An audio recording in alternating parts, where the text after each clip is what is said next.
बलि के पुत्र थे 100। इनमें से सबसे बड़े पुत्र का नाम था बाणासुर। ये सोनतपुर का राजा था। और इसी बाणासुर की पुत्री थी उषा। और इसी बाणासुर का एक मंत्री था कुम्मांड, और कुम्मांड की एक कन्या थी चित्रलेखा। ठीक है। जो बाणासुर की पुत्री थी उषा, इसकी सहेली थी चित्रलेखा। बड़ी दोनों सुंदर थी। एक बार क्या हुआ था, यही उषा रात्रि में अपने महलों में, अपने कक्ष में पलंग पर सोई थी। तो सोते सोते इस उषा ने एक बहुत गंभीर सपन देखा। और वो सपन क्या था? और सपन में भगवान श्री कृष्ण का पौत्र यानी नाती अनिरुद्ध का दर्शन कर लिया। देखो, आंखें अगर दिन में जिस चीज का दर्शन करती है ना, तो भैया मीठे लाल जी रात्रि में वो ही तस्वीर नाचती है। हाँ, अगर दिन में आप भगवान शंकर का अभिषेक करते हो, पूजा करते हो, हवन करते हो, कथा सुनते हो, तो रात्रि में स्वप्न में कथा नाचेगी। अगर दिन में तुम शराब के और ठेके के चक्कर लगाते हो, तो रात्रि में पौआ दिखाई देगा। हाँ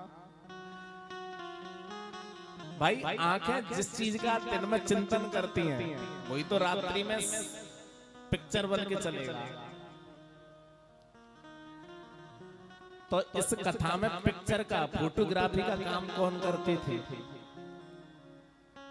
बाणासुर की यानी जो मंत्री था उसकी बेटी थी चित्रलेखा। ये फोटो खींचने का काम करती थी। ये नहीं है कि ये फोटो की प्रक्रिया आज इस कलयुग में हो गई है, तो बहुत पहले खोज दी थी वैज्ञानिकों ने।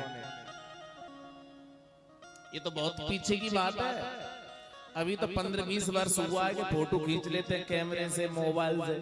पहले नहीं था नहीं था। लेकिन लोग विश्वास नहीं करते थे कि पहले कोई विमान आता होगा भक्तों को लेने के लिए। लेकिन जब हमारे सांस्कृतिकों ने टेक्नोलॉजी के द्वारा जब वायुयान उड़ने वाला बना दिया, तो लोगों को विश्वास हो गया कि वास्तव में भक्तों को लेने के लिए भगवान का विमान आता होगा। लोग पहले विश्वास नहीं करते थे कि जो हनुमान जी सीता की खोज करने गए थे, तो जो समुद्र था उसमें एक निश्चरी रहती थी, जो उड़ते हुए जीवों को उनकी परछाई पकड़ करके अपना आहार कर लेती थी, उसमें जल में रहती थी। तो आज भी हमारे भारत की सुरक्षा बल में जो नेवी पुलिस है, जो जल में, समुद्र में पनडुब्बियों में निवास करते हैं, उसी के अंदर रहना, उसी के अंदर खाना पीना सब कुछ है। तो ये कोई तकनीकी तो नई नहीं है, ये तो त्रेता में खोज ली थी। ये टेलीविजन चल रहा है, ये सब ग्राफी चल रही है, ये तो द्वापर में खोज कर ली थी भैया। तो आज का वैज्ञानिक तो भैया बहुत पीछे है।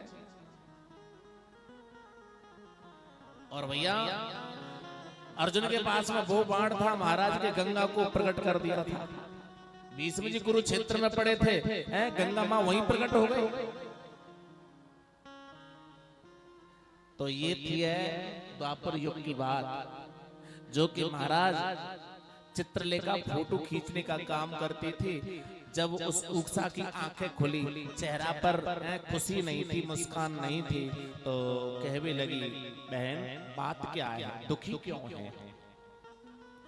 कहा कि बहन, अपनी बक्षस्थल से उसके हाथ को लगा लिया। कहा कि बहन, मेरे दर्द को और मेरे दुख को जानने वाली तुम हो। क्या बताऊं आज बहन, मैंने एक बहुत बड़ा अजीब सपन देखा है कि लखों सपन में श्रेष्ठ नर, सुंदर रूप निधान, तरुण पदम द्रग बाहु दृढ़, अधरन पे मुस्कान। बहन क्या बताऊं, रात्रि में मैंने ऐसे तरुण बालक का दर्शन किया है जो थोड़ा सा हंसता है तो मुस्कुरा करके बात करता है, तो उससे मैं सम्मोहित हो गई। देखो, मुस्कुराना भी एक कला है। जो अनावश्यक मुस्कुराता है, हंसता रहता है, तो वो कला नहीं है। और नाचना भी भगवान की कथा में कला है। मीरा ने तो भगवान को नाच के ही रिझा लिया था। बताओ वो कौन सी कॉलेज में पढ़ने गई। और महाराज मुस्कुराना है, बोलना, समय पर अपनी वाणी का प्रदर्शन करना, और ध्यान रखना हर एक व्यक्ति या हर एक स्त्री किसी कारण बसात हंसती नहीं है ना हंसता है, उसके अंदर कोई न कोई रीजन होता है। हाँ, जब पांचों पांडव और द्रौपदी भीष्म पितामह के पास जहाँ सरसैया पर पड़े थे, द्रोणाचार्य ये कुरुक्षेत्र में पहुंचे भीष्म जी के पास में, और जब धर्म का उपदेश कर रहे थे, राजा महाराजाओं की बात कह रहे थे और धर्म की रक्षा के लिए बात कह रहे थे, तभी द्रौपदी को अकस्मात हंसी आ गई। भीष्म जी ने कहा कि तुम क्यों हंसी हो, तुम्हारा हंसना कोई साधारण नहीं है, कोई न कोई खासियत है, बताओ ना। नहीं नहीं महाराज रहने दो। तब नहीं माने भीष्म जी, तो महाराज उस समय पर द्रौपदी ने कहा कि महाराज आज हमारे पति देवों को धर्म क्षेत्र की व्याख्या करते हो, ये अपमान होता है, बेइज्जती होती है, तो वहाँ धर्म की रक्षा करनी चाहिए। उस दिन तुम्हारा वो धर्म कहाँ चला गया था। वो द्रौपदी को दुशासन नगन करना चाह रहा था, दुर्योधन भी सभा में बैठा था, मेरे पांचों पति बैठे थे, आप भी थे, द्रोणाचार्य थे, कृपाचार्य थे, धृतराष्ट्र थे, विदुर जी थे, सब बैठे थे, वो धर्म कहाँ चला गया। भीष्म जी की आंखें झुक गई। इसलिए ये दृष्टांत ज्यादा न जाकर के यहाँ ये समझ लेना चाहिए कि जो मर्यादित पुरुष होते हैं, जो बहनें माताएं मर्यादित परिवार की होती हैं, वो अनावश्यक अगर हंस भी जाती हैं तो उनकी मुस्कान में, हंसी में कोई न कोई गहराई है।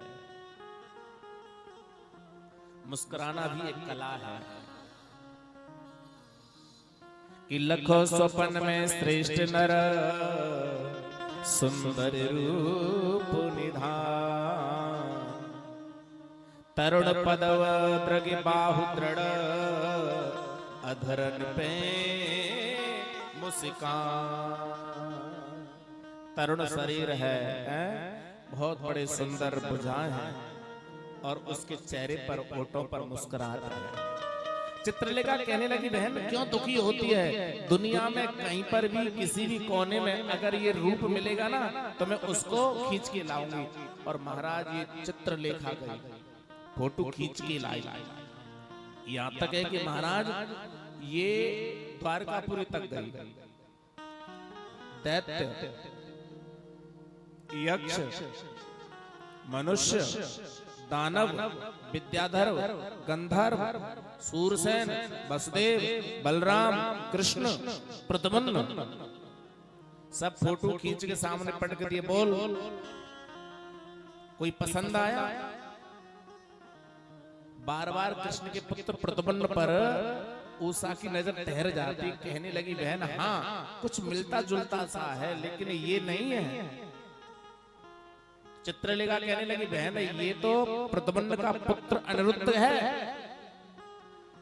और इसको मैं कैसे लाऊं? ये तो भैया द्वारका में रहता है, और द्वारका में कैसे जाया जाए? ये तो मैं, जैसे ड्रोन कैमरा होता है ना जो उड़ता है, तो ये चित्रलेखा उड़ने का भी काम करती थी, फोटो खींच के लाती थी। ऐसे ही ऊपर ऊपर से मुख्य मुख्य लोगों की फोटो खींच लाई थी। तब उषा बोली कि बहन अगर लाना है तो आप वहीं जाइए। चित्रलेखा गई। द्वार पर प्रवेश करना वर्जित है, लेकिन वहां पर सुदर्शन चक्र पहरा दे रहा है। एक दिन क्या हुआ, नारद जी और सुदर्शन का आपस में सत्संग हो गया। नारद जी ने कहा कि 24 घंटा तू रेंट की तरह फिरता रहता है, पहरा देता रहता है, कभी आराम कर लिया कर, सत्संग कर लिया कर। सुदर्शन बोला कि महाराज मैं चौकसी का काम करता हूँ, चौकीदारी का काम है, इसमें अदर व्यक्ति प्रवेश कर गया तो बहुत उल्टी हो जाएगी। अरे कुछ नहीं होगा, नजर करता रहना कौन जा रहा है कौन आ रहा है। और महाराज इसी चित्रलेखा ने नारद जी से पहले ही जुगाड़ कर ली थी। भैया नारद जी के लिए तो आपके लिए हमने कल बताया था, नारद जी पुराने जमाने में इधर से उधर की बात शेयर करने वाले थे। नारद जी का और सुदर्शन का आपस में सत्संग हुआ और चित्रलेखा को मौका मिल गया, द्वारका में प्रवेश हो गई। प्रत्येक कक्ष में गई, ढूंढती रही, अनिरुद्ध के भवन में पहुंच गई। महाराज अब वो सो रहे थे, उसने सोचा कि अगर इनको जगाती हूं तो अभी हड़कंप मच जाएगा, इसलिए पलंग सहित उठा लिया। अब पलंग सहित लेकर उठा करके निकलने लगी तो उस पलंग पर एक माला थी और वही माला उस पलंग से सुदर्शन चक्र के ऊपर खिसक गई। सुदर्शन बोला, अरे महाराज नारद जी सत्संग वत्संग बंद कर दो, चोरी हो गई हमारे महलों में। तो कि नारायण नारायण, हम तो अब चलते देख लेना चोरी हुई है या नहीं हुई। श्रीमन नारायण नारायण नारायण, श्रीमन नारायण नारायण नारायण, श्रीमन नारायण नारायण नारायण, श्रीमन नारायण नारायण नारायण, सत्यनारायण नारायण, सूर्य नारायण नारायण नारायण। जय हो।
सांची दरबार की जय। जय जय श्री राधेश। इस तरीका से भैया नारद जी का और सुदर्शन चक्र का आपस में सत्संग हुआ तो भगवान श्री कृष्ण के नाती अनिरुद्ध की चोरी हो गई।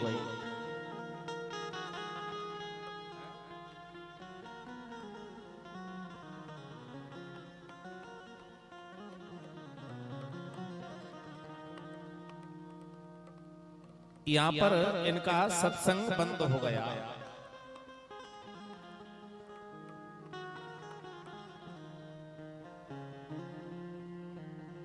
सुखदेव स्वामी कहते हैं राजन, यहां पर जब प्रातः काल हुआ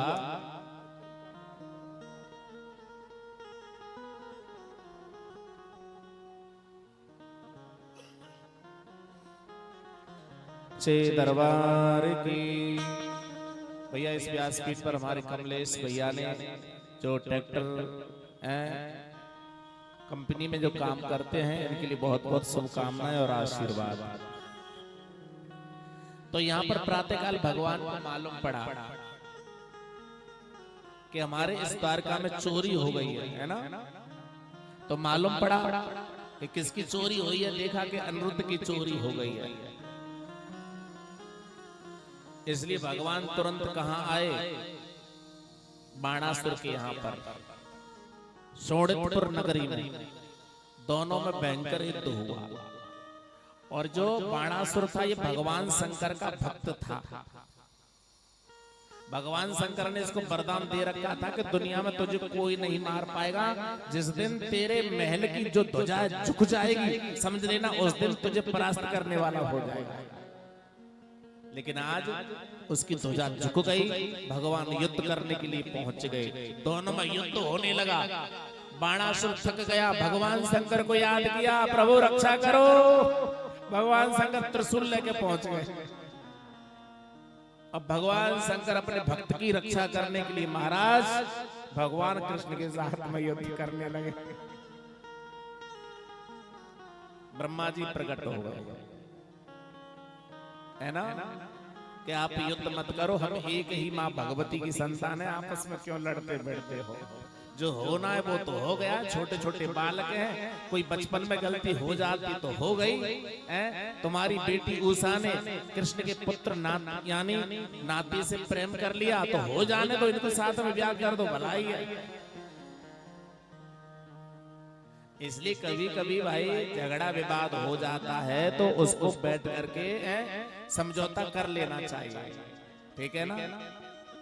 लेकिन कभी ध्यान रखना, कभी कभी अपनी जो जीव है ना, कभी कभी अपने दांत भी जीव को काट लेते हैं। भाई भाई में झगड़ा होता है, पड़ोसी पड़ोसी में झगड़ा होता है, रिश्तों रिश्तों में झगड़ा होता है, हो जाता है। लेकिन गलती पर गलती करता जा रहा है ना तो उसको क्षमा मत करना, लेकिन एक दो बार गलती हो जाती तो क्षमा कर देना। लेकिन ध्यान रखना भगवत प्रेमियों, नाखून अगर उंगली के जब बढ़ते हैं तो नाखून ही काटे जाते, न कि उंगली। ऐसे ही संबंधों में अगर वैमनस्यता हो जाती है, द्वेष हो जाता है, तो उसको तोड़ना नहीं, जोड़ने की भावना रखना। बोलो सांची दरबार की जय। यहाँ पर भैया उनका विवाह किया गया उषा का अनिरुद्ध के साथ में, इसलिए भगवान अपनी द्वारका नगरी आए थे।